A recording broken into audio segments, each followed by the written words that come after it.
معزز سامعین کرام، آپ سن رہے ہیں دیار اردو چینل پر پروفیسر ڈاکٹر سید سجاد حسین کی کتاب شکست آرزو، چوتھا باب، سب ہیڈنگ جہنم کے قلب میں۔ ٹی ایس ایلیٹ نے کہا تھا، میرے وہم و گمان میں بھی نہ تھا کہ موت نے اتنوں کو وجود سے عدم کی طرح دھکیلا ہے۔ ڈھاکہ سینٹرل جیل کا اندرونی حصہ میری سوچ سے کہیں زیادہ خراب نکلا۔ بیت الخلاء پرانی طرز تعمیر کا نمونہ تھے، جن میں صفائی کا انتہائی ناقص انتظام تھا، اور میرے لیے جو بات سوہانے روح تھی وہ پرائیویسی کا نہ ہونا تھا۔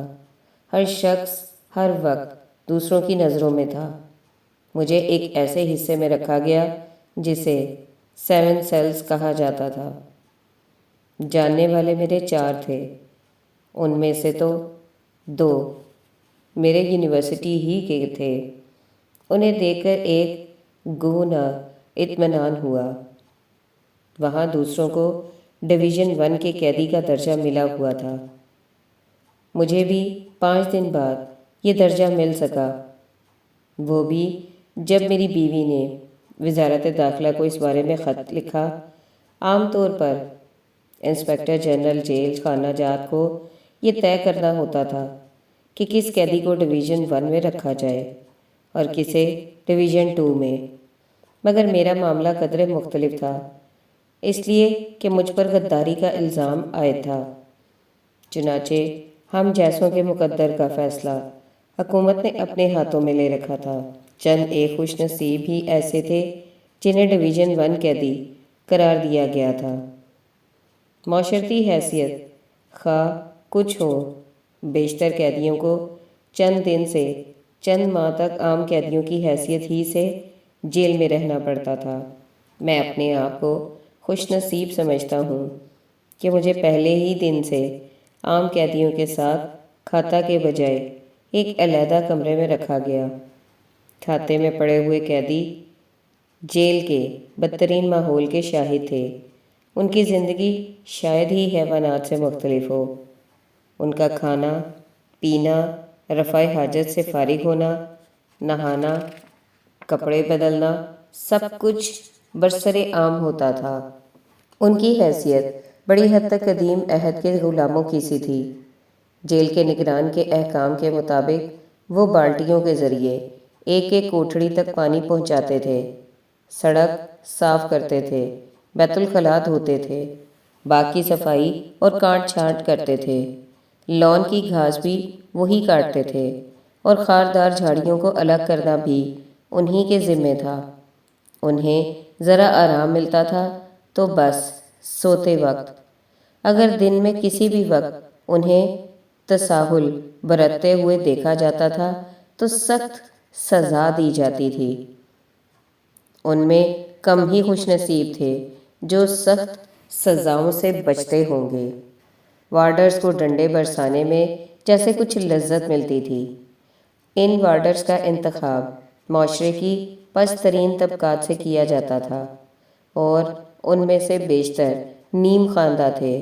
جرائم پیشہ افراد سے روابط کے باعث ان کی سماجی حیثیت بھی پست تھی، اس لیے اخلاقی اعتبار سے ان میں اور سب سے نچلے درجے کے قیدیوں میں کوئی فرق دکھائی نہیں دیتا تھا۔ بیشتر وارڈرز عوامی لیگ کے زبردست حامی تھے۔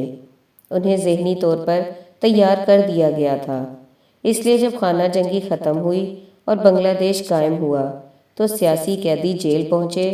وارڈرز نے انہیں بدترین جرائم پیشہ افراد کی حیثیت سے لیا۔ ڈویژن 1 کی قیدیوں سے تو بدسلوکی ممکن نہیں تھی، مگر کھاتے کے قیدیوں میں جن کو غداروں کا ساتھی قرار دیا گیا، ان پر تو ظلم کی انتہا کر دی گئی۔ اگر وہ بیچارے بیمار بھی پڑتے تھے تو انہیں علاج کی سہولت اور ادویہ فراہم نہیں کی جاتی تھیں، اور بیماری کی حالت میں بھی ان سے بگار لی جاتی تھی، جس سے ان کی حالت مزید خراب ہو جاتی تھی۔ جو قیدی بیماری اور کمزوری کے باعث ایک جگہ سے دوسری جگہ جانے میں بھی تکلیف محسوس کرتے تھے، انہیں ایسے مشکل کام سونپے جاتے تھے جو 25 سال کا طاقتور نوجوان بھی شاید ہی آسانی سے کر پاتا۔ ایک تو شدید محنت، اس پر لاٹھی چارج، اور پھر لان تان اور گالم گلوچ۔ اختیارات کے نشے میں سرشار وارڈرز ذرا ذرا سی بات پر پھٹ پڑتے تھے اور ان کے منہ سے مغل ذات کا طوفان سا امٹ پڑتا تھا۔ جیل میں میرے لیے ابلاغ ایک بڑا مسئلہ تھا۔ یہاں کی تو زبان ہی کچھ اور تھی۔ وارڈرز کو عام طور پر میاں صاحب کہا جاتا تھا۔ ڈویژن 1 کے قیدیوں سے جڑے ہوئے نچلے درجے کے قیدی عام طور پر فالتو کہلاتے تھے۔ جیل کے کچن کو چوکا کہا جاتا تھا۔ ان اصلاحات سے مانوس ہونے میں مجھے ہفتہ لگ گیا۔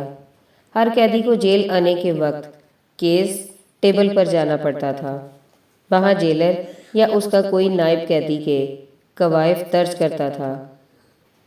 وہاں جیلر یا اس کا کوئی نائب قیدی کے کوائف درج کرتا تھا۔ یہ تمام اصلاحات مجھے ابتدا میں زیادہ خطرناک نہیں لگیں، مگر جب جیل میں قیدیوں کے منہ سے انہیں مختلف انداز سے سنا اور ان سے منسلک کہانیاں سامنے آئیں تب مجھے اپنی رائے بدلنی پڑی۔ جیل میں حفظ مراتب کا بھی عجیب ہی حال تھا۔ سب سے بلند منصب جیل خانہ جات کے انسپکٹر جنرل کا تھا۔ انہیں عام طور پر قیدی نہ دیکھ سکتے تھے نہ مل سکتے تھے۔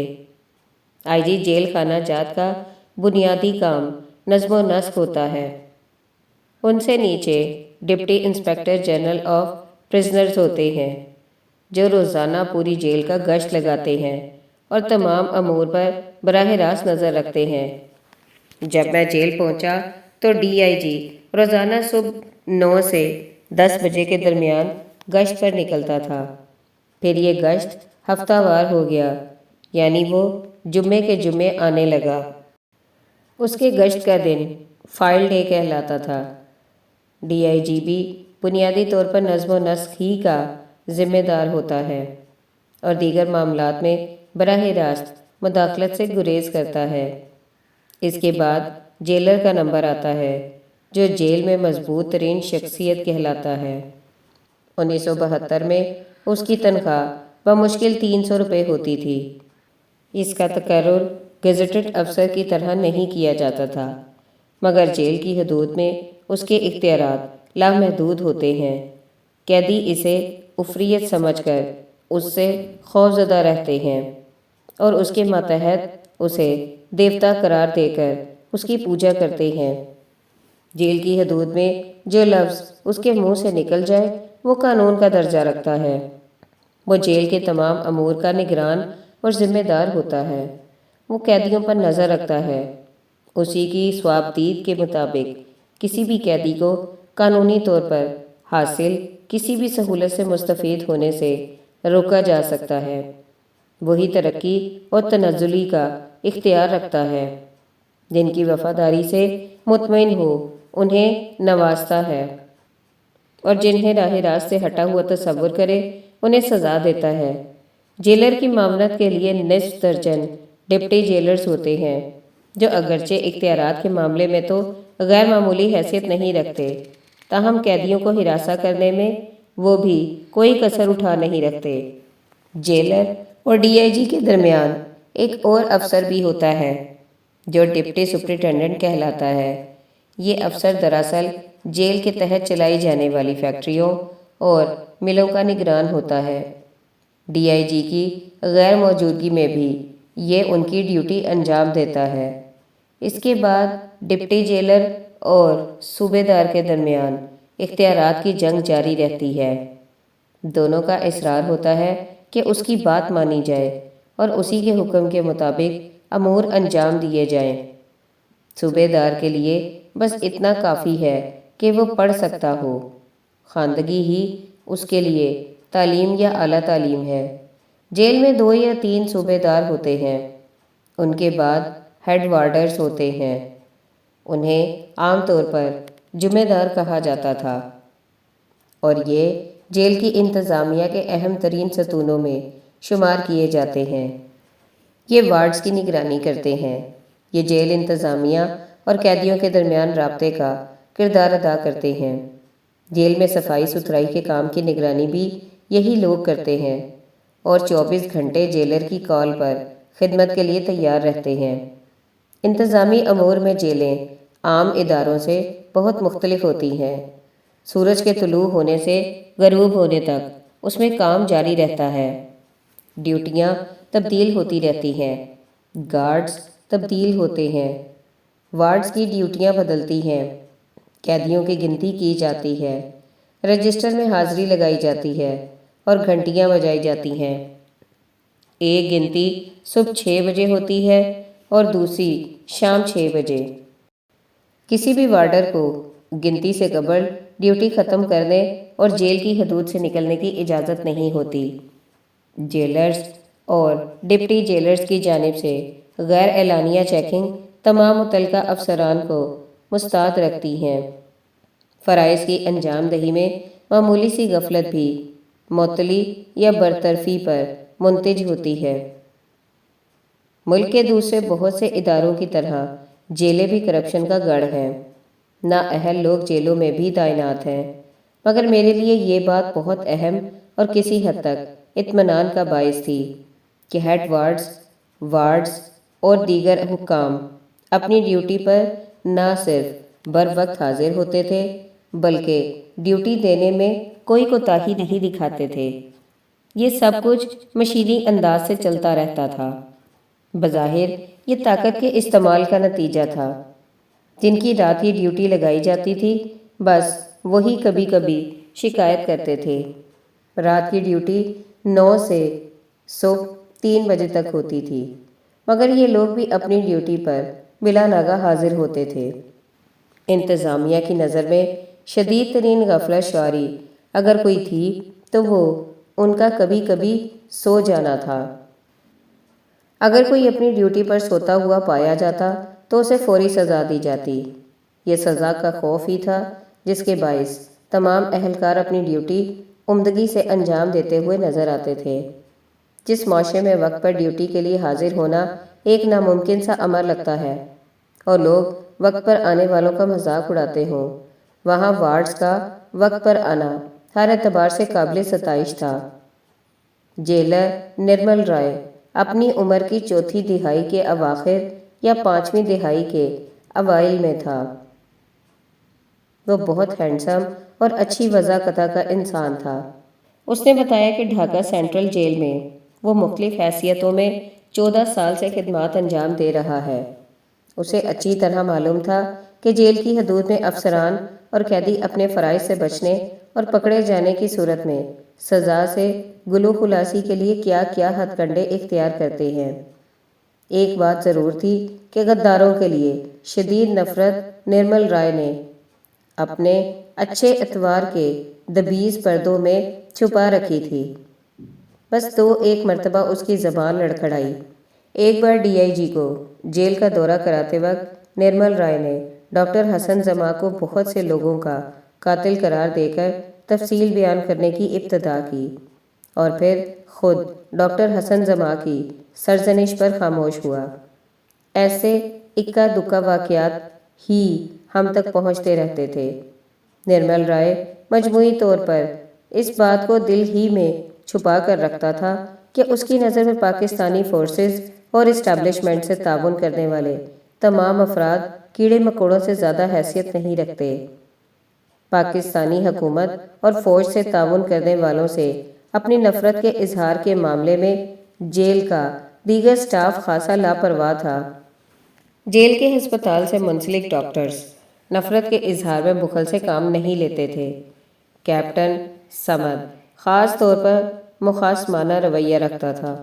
جو قیدی علاج کے لیے ان کے پاس جاتے تھے انہیں مغلظات سے نوازتا اور دوائیاں دیے بغیر یہ کہتے ہوئے لوٹا دیتا تھا کہ وہ تو موت کے حقدار ہیں۔ کبھی کبھی تو فخر سے بیان کرنے بیٹھ جاتا اب تک وہ کتنے مریضوں کو موت کے گھاٹ اتار چکا ہے۔ کبھی کبھی اس کے سخت اور ناقابل برداشت رویے سے بد دل ہو کر مریض قیدی اس پر حملہ بھی کر دیتے تھے۔ ایک بار کیپٹن سمد کو اس وقت چپ ہو جانا پڑا جب ایک قیدی نے کہا کہ وہ اب تک 100 افراد کو گولی مار چکا ہے، مگر اسے اس بات کا رنج ہے کہ کیپٹن سمد کو گولی نہیں مار سکا۔ جیل کے کمپاؤنڈر کا نام عبد الرحمن تھا۔ ریٹائرمنٹ کے بعد اس نے خود کو جیل میں عوامی لیگ کا مرکزی ترجمان اور شیخ مجیب الرحمن کا ذاتی ترجمان کہنا شروع کر دیا۔ یہ شخص بالعموم ہمارے سامنے تو محتاط رہتا اور جو کچھ ہم نے کیا تھا اس پر صرف افسوس کا اظہار کرتے ہوئے ہماری سیاسی بصیرت کی کمی پر ملول ہوتا تھا۔ مگر لوگ بتاتے ہیں کہ پیٹھ پیچھے وہ ہمیں خوب مغل ذات بکتا تھا۔ ایک بار میرے کزن قمر الاحسن کی موجودگی میں عبد الرحمن نے مجھے برا بھلا کہا اور دعویٰ کیا کہ میں نے 3rd ڈویژن میں MA انگلش کیا ہے اور یہ کہ میں اعلیٰ منصب میں چاپلوسی کے ذریعے پہنچا ہوں۔ قمر الاحسن نے اسی وقت اس کی تکذیب کی اور بتایا کہ میرا تعلیمی کیریئر تو شاندار رہا ہے مگر یہ شخص باز نہ آیا۔ اپریل 1972 میں جب میں جیل کے ہسپتال میں تھا تب یہ شخص میرے پاس آیا اور کہا کہ اس کی بیٹی ہائر سیکنڈری کے امتحان میں حصہ لے رہی ہے اور اس کے لیے انگریزی میں چند مضامین کی ضرورت ہے۔ میں نے بستر پر لیٹے لیٹے ہی چند مضامین املا کرا دیے۔ ایک دن میری حیرت کا ٹھکانہ نہ رہا۔ اس نے بتایا کہ میرے املا کرائے ہوئے مضامین کو اس کی بیٹی نے گرامر اور کمپوزیشن کے اصولوں کی روح سے درست قرار دیا ہے۔ میری تعلیمی کامیابیوں کے لیے وہ اس سے زیادہ تحسین کیا کر سکتا تھا؟ چند پابندیوں کو جیل کی زندگی سے الگ نہیں کیا جا سکتا۔ ان میں سے ایک شیونگ بلیڈ رکھنے پر پابندی بھی شامل ہے۔ میں جس دن جیل پہنچا اسی دن چیف ہیڈ وارڈز نے میرے بیگ کی تلاشی کے دوران تمام شیونگ بلیڈز اور ریزرز الگ کر دیے۔ اس کا کہنا تھا کہ ڈویژن 1 میں تبادلہ کیے جانے کی صورت میں ہفتے میں 1 بلیڈ مجھے ملا کرے گا اور ایک ہیڈ وارڈ کی موجودگی میں ہی شیو کی جائے گی اور وہ بلیڈ بھی واپس لے لے گا۔ مگر سچ یہ ہے کہ وہ بلیڈ مجھے کبھی واپس نہیں ملے۔ یہی حال دوائیوں کا تھا جو ایک ڈپٹی جیلر کے پاس رکھوا دی گئی تھی۔ بعد میں جب ملک میں ادویہ کی شدید قلت رونما ہوئی اور جیل کے ڈاکٹرز کے نسخے کے مطابق بھی جیل انتظامیہ ادویہ فراہم کرنے میں ناکام رہی تو ہمیں گھر سے دوائیاں منگوانے کی اجازت دے دی گئی۔ مجھے آج تک یہ معلوم نہیں ہو سکا کہ جیل کے قواعد و ضوابط ہیں کیا اور ان کے تحت کس پر کون سی پابندیاں عائد ہوتی ہیں اور کون کتنی اور کیسی مراعات کا حقدار ہے۔ ہم نے کئی بار درخواست کی مگر کبھی جیل کے قواعد کے درشن نہیں کرائے گئے۔ کس کو کون سی مراعات مل سکتی ہیں یہ سب افسران کی مرضی کا معاملہ تھا۔ کبھی کبھی وہ تازہ ناریل منگوائے جانے پر بھی اعتراض کر دیتے اور کبھی گھر کے پکے ہوئے کھانے پر بھی کوئی اعتراض نہ کرتے، جبکہ جیل میں گھر سے کھانا منگوانے پر شدید اعتراضات کیے جاتے ہیں۔ تمام افسران جیل کے قواعد کی تشریح اپنے اپنے انداز سے کرتے تھے۔ تاج محمد نام کے ایک افسر نے ہمارے لیے شدید مشکلات پیدا کی۔ جیل کی حدود میں اس کے الفاظ حکم کا درجہ رکھتے تھے۔ جو کچھ وہ کہتا تھا بس وہی حرف آخر ہوا کرتا تھا۔ ہم سب کو جیل میں بہت جلد اندازہ ہو گیا کہ اگر موضوع شخص کو مناسب رشوت دی جائے تو جیل میں کوئی بھی چیز کوئی بھی سہولت حاصل کی جا سکتی ہے۔ ذہنی خلل میں مبتلا چند قیدیوں کا کہنا تھا کہ جیل حکام ہمیں صرف ایک عیاشی فراہم نہیں کر سکتے اور وہ ہے عورت۔ کوئی بھی پکی ہوئی چیز یا شراب متعلقہ افسران کی مٹھی گرم کر کے آسانی سے حاصل کی جا سکتی تھی۔ جیل کی حدود میں رشوت اور بدعنوانی کو ایک باقاعدہ نظام کی شکل دے دی گئی ہے۔ جیلر سے وارڈ تک ہر ایک کو اپنے منصب کے مطابق حصہ ملتا ہے۔ جیل کے باغات کی پیداوار پر متصرف ہونا جیل کے کسی بھی ملازم کی نظر میں جرم نہیں۔ جیل کے لیے چاول، تیل وغیرہ فراہم کرنے والے ٹھیکیدار رشوت دیے بغیر اپنے ٹھیکے برقرار نہیں رکھ سکتے۔ یہ سب جیل کے معمولات کا حصہ ہے۔ مگر 1972 کے پہلے نصف میں ہم نے ڈھاکہ جیل میں جو کچھ دیکھا وہ ہمارے لیے بہت حیرت انگیز تھا۔ پاکستانی حکومت اور فوج سے تعاون کے الزام میں بنگالی اور غیر بنگالی آتے چلے گئے اور دیکھتے ہی دیکھتے قیدیوں کی تعداد 14,000 تک پہنچ گئی۔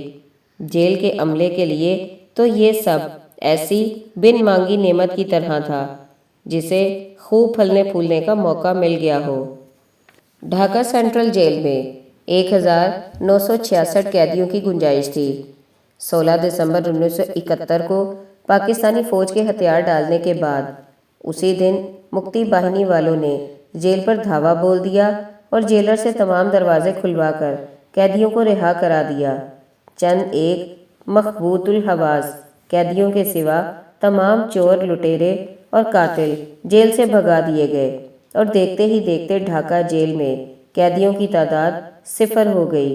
اب ان لوگوں کو جیل میں ڈالنے کا سلسلہ شروع ہوا جس پر پاکستانی حکومت اور فوج سے تعاون کا الزام تھا۔ ڈھاکہ کے علاقوں محمد پور اور میر پور سے غیر بنگالی مردوں، عورتوں اور بچوں کو ٹرکوں اور لاریوں میں جانوروں کی طرح لاد کر جیل میں لایا جاتا۔ بیشتر عورتوں کو خصوصی کنسنٹریشن کیمپوں میں بھیج دیا گیا۔ مردوں اور کچھ بچوں کو ڈھاکہ سینٹرل جیل میں رکھا گیا۔ ان میں سے بہتوں کے پاس خطیر رقوم ہوا کرتی تھی۔ کسی کسی کے پاس تو 5,500-6,6 ہزار روپے تک ہوتے تھے۔ جیل کے مرکزی دروازے پر ان سے یہ سب کچھ چھین لیا جاتا تھا۔ اگر کوئی نظر بچا کر اپنی جمع پونجی جیل میں لانے میں کامیاب ہو بھی جاتا تھا تو یہ سب کچھ ڈپٹی جیلر کی تحویل میں دینا پڑتا تھا۔ اب ایک نیا کھیل شروع ہو گیا۔ ڈپٹی جیلر رقوم وصول کرتے وقت رجسٹر میں اپنی مرضی کے مطابق کچھ بھی درج کر دیا کرتے تھے۔ 5,000 کو 5 میں تبدیل کر دیا جاتا اور بیچارے قیدی کچھ بھی کرنے سے لاچار تھے۔ اصل اور رجسٹر میں درج رقم کا فرق جیل کے عملے کی جیب میں چلا جاتا تھا۔ کبھی کبھی یہ سننے میں آتا تھا کہ کسی افسر نے پوری رقم جیب میں ڈال لی، وگرنہ لوٹ کا مال عملے کے تمام ارکان میں ایک نظام کے تحت متناسب طور پر تقسیم کیا جاتا تھا۔ جب غیر بنگالیوں کو معلوم ہوا کہ ان کی جمع پونجی اس طرح لوٹی جا رہی ہے تو انہوں نے اسے پھاڑنا یا جلانا شروع کر دیا۔ خدا ہی جانتا ہے کہ اس طرح کتنی بڑی رقوم کو راکھ کے ڈھیر میں تبدیل کر دیا گیا ہوگا۔ اگر جیل حکام کو شبہ ہو جاتا کہ کسی قیدی کے پاس کچھ رقم ہے تو اسے مارتے پیٹتے۔ قیدی مار پیٹ گوارا کر لیتے تھے مگر رقوم نہیں دیتے تھے۔ بعد میں وہ اپنی رقوم کو خود ہی تلف کر دیتے۔ اس دوران جیل کے حکام اور اہلکاروں نے کتنا مال کمایا ہوگا اس کا اندازہ تو کوئی بھی نہیں لگا سکتا۔ ہمیں خود وارڈز نے بتایا کہ اس لوٹ مار میں بہتوں نے 70,000 روپے سے بھی زیادہ حاصل کیے۔ جن وارڈز اور دیگر اہلکاروں کو ڈیوٹی کی نوعیت کے باعث لوٹ مار میں شرکت کا موقع نہیں ملا وہ دیگر حکام اور اہلکاروں کے بارے میں مبالغے پر مبنی باتیں پھیلاتے رہتے تھے۔ سچ یہ ہے کہ جن لوگوں کی ڈیوٹی جیل کے مرکزی دروازے پر ہوتی تھی وہی بالعموم لوٹ کے مال میں حصے دار بنتے تھے۔ بدعنوانی کا ایک اور روپ سامنے آیا کہ مالدار قیدی چھوٹی چھوٹی سہولتوں کے لیے رشوت دینے لگے۔ جن پر غداری کا الزام عائد کیا گیا تھا ان میں کروڑ پتی بزنس ایگزیکٹو، قانون دان، اساتذہ اور اعلیٰ سرکاری افسران سب ہی تھے۔ جیل کی اس زندگی کے بارے میں تو انہوں نے کبھی سوچا بھی نہ ہوگا۔ معمولی خدمات کے لیے بھی انہوں نے رشوت دینی شروع کر دی۔ ایک صاحب کی کئی جھوٹ ملیں تھیں۔ انہوں نے جیل میں صرف اپنی کیٹیگری تبدیل کروانے کے لیے محکمہ داخلہ کے افسران کو 20,000 روپے کی رشوت دی تھی۔ ابتدا میں انہیں عام قیدیوں کے ساتھ کھاتہ میں رکھا گیا تھا۔ ان سے زیادہ مالدار ایک دوسرے صاحب نے جیلر سے لے کر وارڈر تک تمام لوگوں کو ماہانہ بھتہ دینا شروع کر دیا جن سے ان کا کوئی بھی واسطہ پڑ سکتا تھا تاکہ زیادہ سے زیادہ سہولتیں حاصل کی جا سکیں۔ یہ تھے ابو القاسم جو 1971 کی عبد المالک کابینہ میں بھی شامل تھے۔ قریبی حلقوں کا کہنا ہے کہ ان کی کوئی سیاسی ساکھ نہ تھی اور وہ صرف موقع پرست تھے۔ مولانا نور الزماں انہیں مذہبی منافق کہا کرتے تھے۔ ویسے تو وہ الحاد کی باتیں کھل کر کیا کرتے تھے، مگر جب ضرورت پڑتی تھی تو پارسائی میں ان سے بڑھ کر کوئی نہ تھا، اور موقع نکل جانے پر بھی پھر الحاد کی طرف لوٹ جاتے تھے۔